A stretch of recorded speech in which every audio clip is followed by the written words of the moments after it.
Hello, everyone.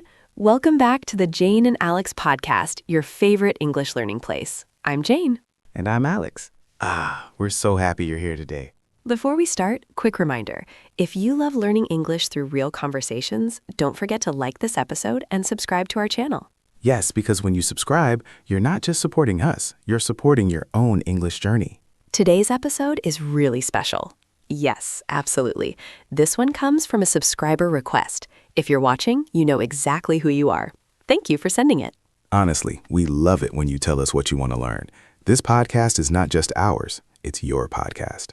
So today, we're talking about one very small but extremely powerful word pair in English, can and could. Yes, small words, but learners often panic when they hear them. They think, oh no, grammar again.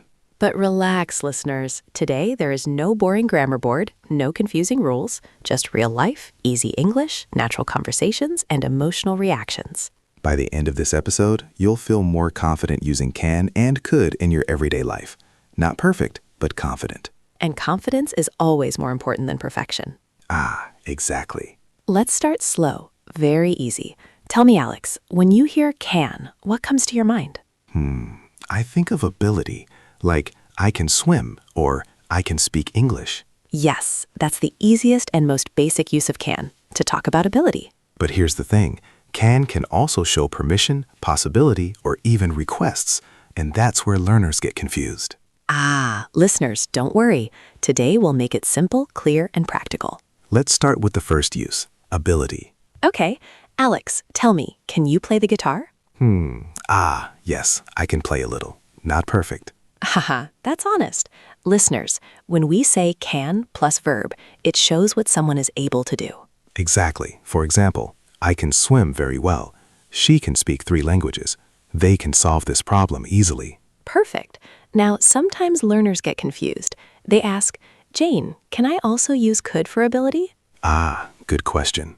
Yes, but could usually talks about past ability, something someone was able to do in the past, not necessarily now. For example, when I was younger, I could run 10 kilometers every day.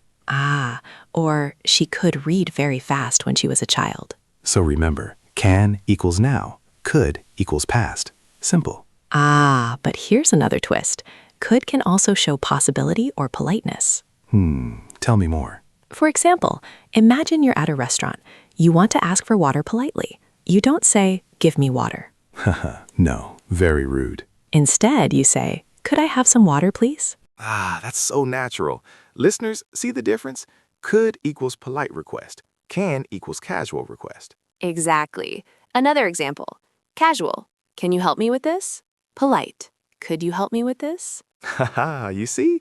Adding could makes you sound polite and professional. And it works everywhere. At school, at work, with friends, even with strangers. Now, let's talk about possibility.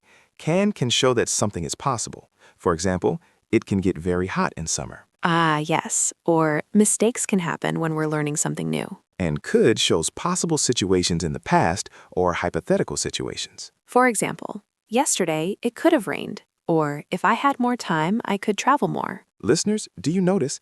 Can equals real possibility now. Could equals past or hypothetical possibility. Exactly. Let's slow it down and repeat with emotion. I can swim very well. She could speak 3 languages when she was a child. Mistakes can happen while learning. If I had more time, I could travel more. Perfect. Small words, big difference. Now, let's talk about making requests. This is where learners often panic. Yes. Listeners, imagine you're at a shop.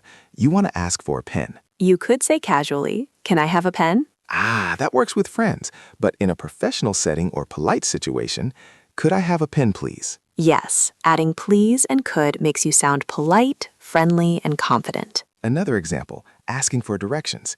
Casual. Can you tell me where the station is? Polite. Could you tell me where the station is, please? Notice how small words make a big difference in tone. Now, a very common learner mistake, using could for now. Yes. Some learners say, I could help you now. That sounds confusing. Listeners, be careful. Exactly. Use can for now. I can help you now. But you can use could to offer politely. I could help you later if you want. See the difference? Can equals immediate. Could equals polite, future, hypothetical. Now, let's do some fun real-life conversations to make it clear. Okay, imagine two colleagues talking. Hey, Jane, I'm stuck with this report. Can you help me? Ah, of course. I can help you now. Thanks. And maybe you could also check the presentation later? Haha, sure. I could check it after lunch. Listeners, notice how both can and could appear naturally in one conversation. Exactly. And adding small emotional words makes it more natural. Ah, of course. Maybe later. Wow, that would be helpful. Haha, these tiny reactions make your English sound alive. Now, let's connect ability, permission, possibility, and requests in one real-life scenario. Ah, I like this. Imagine you're at work. You have to finish a task, but it's complicated. I can finish this task today. Then you ask a colleague politely, "Could you review it after I finish?" Polite request. And later you talk about possibility. This task can take longer than expected. Possibility. Or hypothetical. If we had more resources, we could finish it faster. Ah, listeners, you see how can and could covers so many situations in English? Now, let's repeat all of these slowly to make them stick. I can finish this task today. Could you review it after I finish? This task can take longer than expected. If we had more resources, we could finish it faster. Perfect. Small phrases repeated slowly, emotionally. Let's also give you some tips to sound like a native speaker. Instead of I can help you, say I can give you a hand. Very natural. Instead of could you help me, say could you give me a hand? Polite and natural. Instead of I could finish later, say I could take care of it later. Very soft, professional. Haha, small changes, big effect. Let's finish with a short story to show all uses together. Imagine you're learning English.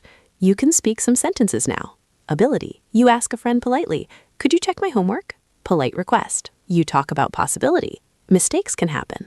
Possibility. You imagine the future. If I practice more, I could speak fluently.